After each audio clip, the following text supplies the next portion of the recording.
Alright guys, good Saturday morning. Got some college football on deck today. Hope you guys enjoy whatever college football you tune in for. I should be streaming a good amount today over on Twitch, God of War Ragnarok. So before I get into this Seattle Tampa Bay game in Germany, just real quick want to shout that out. We're having a lot of fun over there. I hope to see you over there at some point. We are still got a lot of game left to go.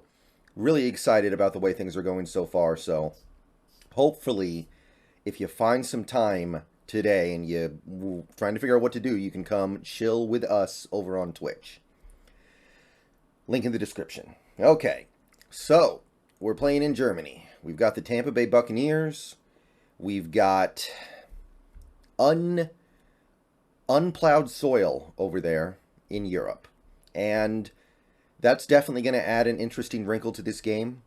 Something that's kind of hard to account for, something that's kind of hard to really understand until you see it, I think. But this Seahawks team has played overseas a couple times, and they've done fairly well. I believe Brady's played overseas a couple times and done fairly well for himself. So I think both teams will find a way to at least put a good foot forward. Maybe not their best foot, but I think it'll be a pretty good game. Certainly, there's been a bit of a history of the games in Europe being bad. I feel like we're starting to build on that a little bit, though. We're starting to build towards better performances over there. So I'm expecting, at the very least, a game that ends up being fun to watch. Even if it were to be a blowout, and I don't think this game's going to be a blowout, if it were, I still think you would at least have an entertaining show in front of you. Now, this game, first of all, let me just say, I know there's a big stink being made about the fact that Tampa Bay's been favored this whole week by Vegas, by the matchup predictor on ESPN, by pretty much anything official and professional. Tampa Bay is considered to be a favorite. I think they've been favored by like a field goal. Right now it might be 2.5 points. I'm going to say this. I don't really care about that stuff that much. It doesn't affect the game. The only thing it really affects is people's perception of the game. So to those of you out there who are unhappy with the fact that this game is currently slated to go to Tampa Bay by a field goal, don't get mad. Get rich, if you know what I mean. So if you feel like that line is wrong, then all I can say is take advantage. Gamblers make money off of bad betting lines. All right, so we've got a couple different angles to go in on here. First, Tampa Bay's offense. Let's just talk about them for a second here. Not playing well this year. I think they're in the bottom 25 to 30 percentile in terms of points scored. There are a few things going on there. Mostly, it's the run game, I would say. They can't run the ball at all. Some people have referred to this Tampa Bay run game as one of the worst run games ever. They're averaging well under 80 yards a game. I don't think they have a single rush over 20 yards this year. Fournette, not looking good at all. Rachaad White has not been productive yet this year, really. And after rushing for $150 against the Cowboys in week 1, they have failed to top 100 yards in any game this year. They've had a game where they had 3 rushing yards. They had a game where they had 32 rushing yards. So it's certainly the worst rushing attack in the league, and it's one of the worst in recent memory. And obviously you look at the running backs and you say, okay, Leonard Fournette famously showed up to training camp fat, out of shape, and said, I'll work myself into shape as the season goes on. Well, he's still working apparently, because he's not getting any more productive as the year goes on. If anything, his best game was in week 1 when you think about it. And Rachaad White is a rookie, so you've got that going on. But you've also got an offensive line that is, other than Tristan Wirfs, just not really performing to standard. You have Ali Marpet retiring this offseason. You had Ryan Jensen going elsewhere. Donovan Smith doesn't look like himself. Like Luke Odecki, who was playing significant snaps for them previously, who is now currently injured, was considered by most sources to be one of the worst guards in the league. So they're not creating a whole lot up front for the Tampa Bay running backs to work with. So there's certainly a little bit of chicken and egg going on there, but bottom line is this. The Buccaneers can't run. Now, our run defense has been mostly quite good ever since the defense adjusted slightly after the first 5 games. Obviously, the first 5 games were an embarrassment, and since then it's been quite good. We've been stopping the run fairly well, and unlike a team like Arizona, Tampa Bay does not have a dual threat quarterback, so you would expect the run game to be relatively neutralized in a game like this. It's going to be a one-dimensional attack from Tampa Bay. Brady versus our pass defense versus our pass rush. I don't see any reason to believe that's going to change. This Seahawks team has found a pretty good rhythm with how to use Darrell Taylor versus Boye Mafe. I expect it to continue. So, not much of a run game going on over there. They can pass the ball a little bit. Brady statistically, individually, is having a pretty good year. But the team is not scoring. The team has lost some embarrassing games this year. They've gotten blown out by Carolina.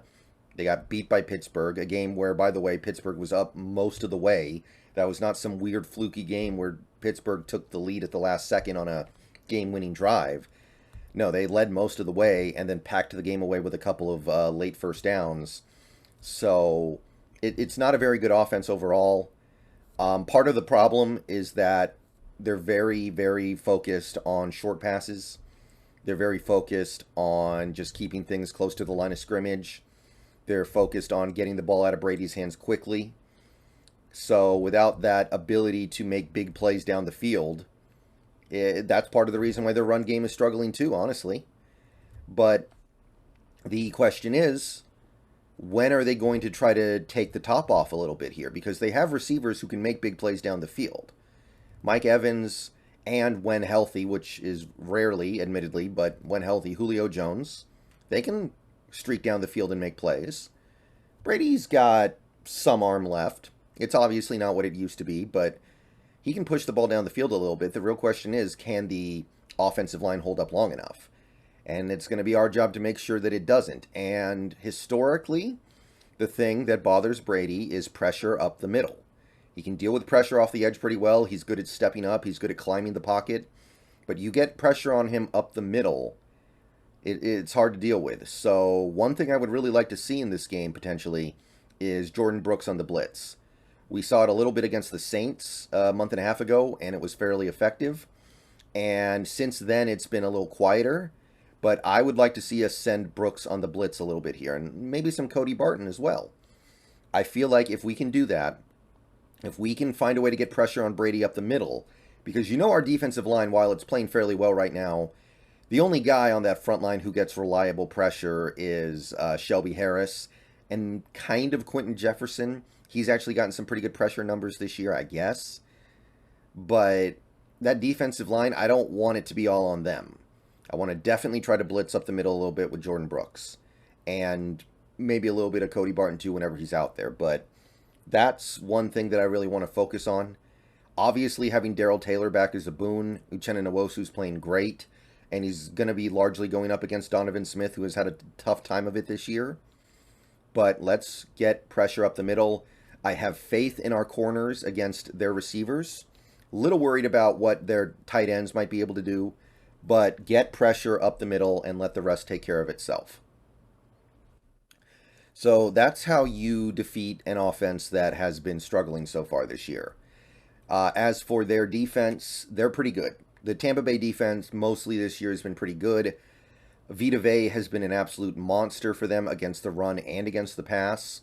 I think some of their struggles could relate to I think he missed a couple of games in there. But he might get double-digit sacks this year at the rate he's going. So he's making plays all over the place in all facets of the game.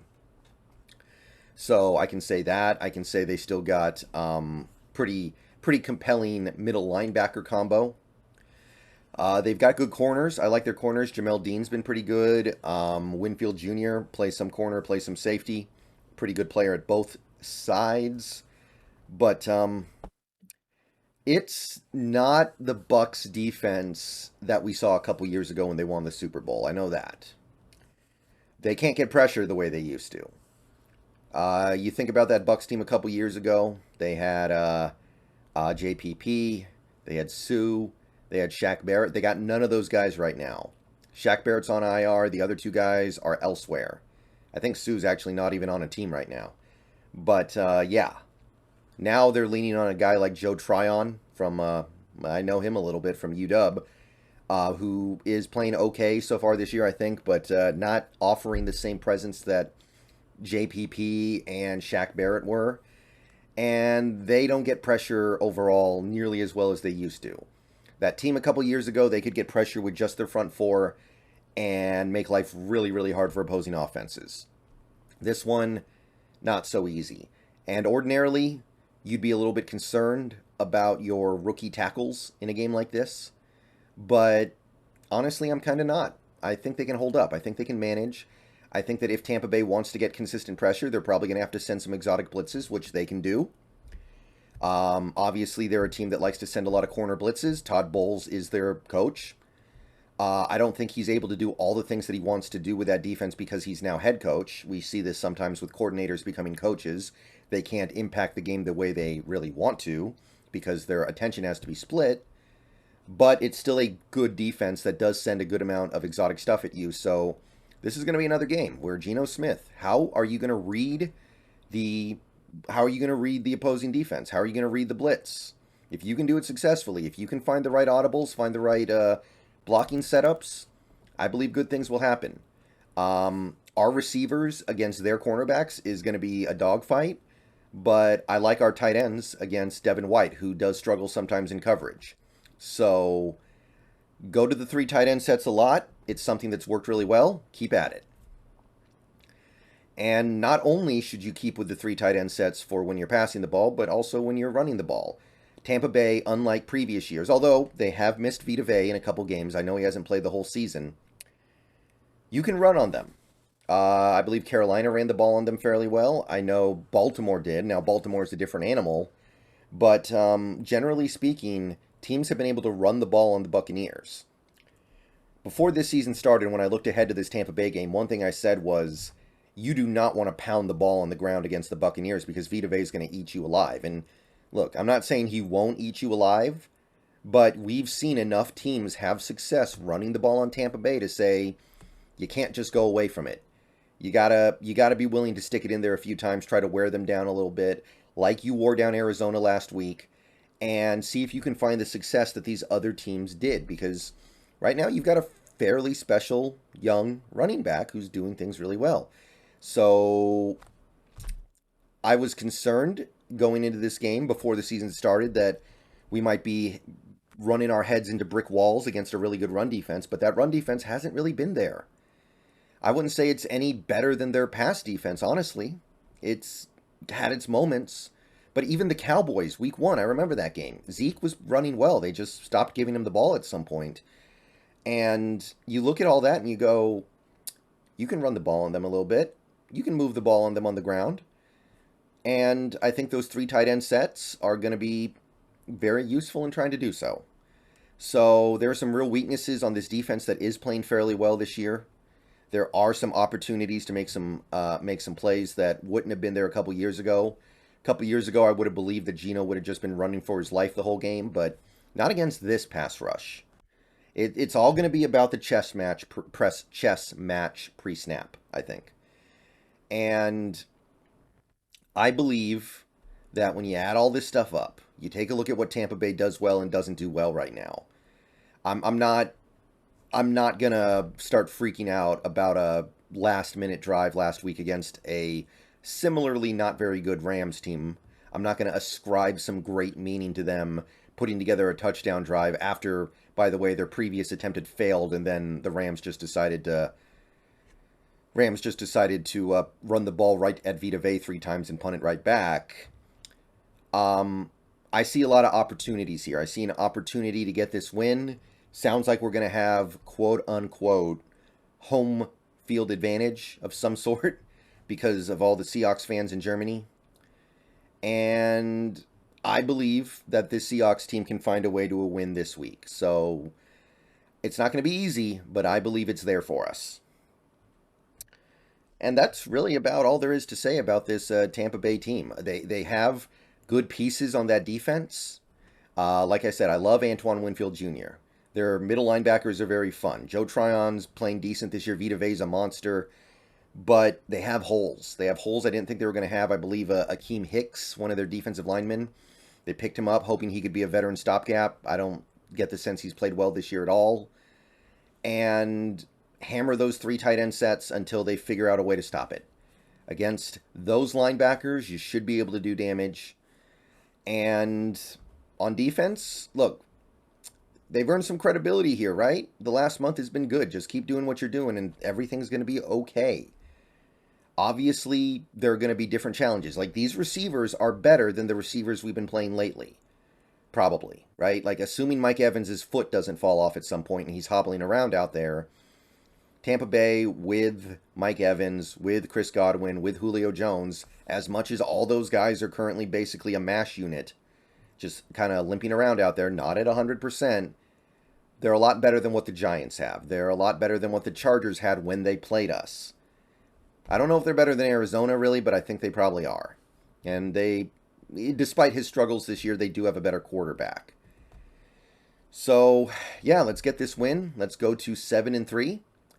Let's make sure that people who get up at 6:30 in the goddamn morning to watch this game don't end up going right back to bed after a few hours mad. And, hey, we're here, right? We're actually here with the opportunity to, it's not really a stick the dagger kind of game because Tampa Bay's in a terrible division, but you've got an opportunity to assert yourself against a team that everybody is kind of forced to respect because of what they've done the last couple of years. If you win this game, you're not going to have the issue of Vegas giving you no respect going forward. No. You're going to come out of that bye week and teams are going to know, okay, that Seahawks team is just for real. So get pressure up the middle. Jordan Brooks, Cody Barton, send the blitz. Get pressure in general, don't get me wrong. Don't let Leonard Fournette get some confidence going. Don't let him get some forward momentum going. Let him continue to wallow in the complete irrelevancy that he's currently in. And, yeah, attack him with the tight ends. Try to run the ball the way these other teams have managed to run the ball on him. And I say we get it. I say we get it 23-17, 24-17, something like that. All right. I will see you guys later. Peace out. Go Hawks. Hope you guys have fun watching it tomorrow. And hopefully I'm streaming on here after a big win.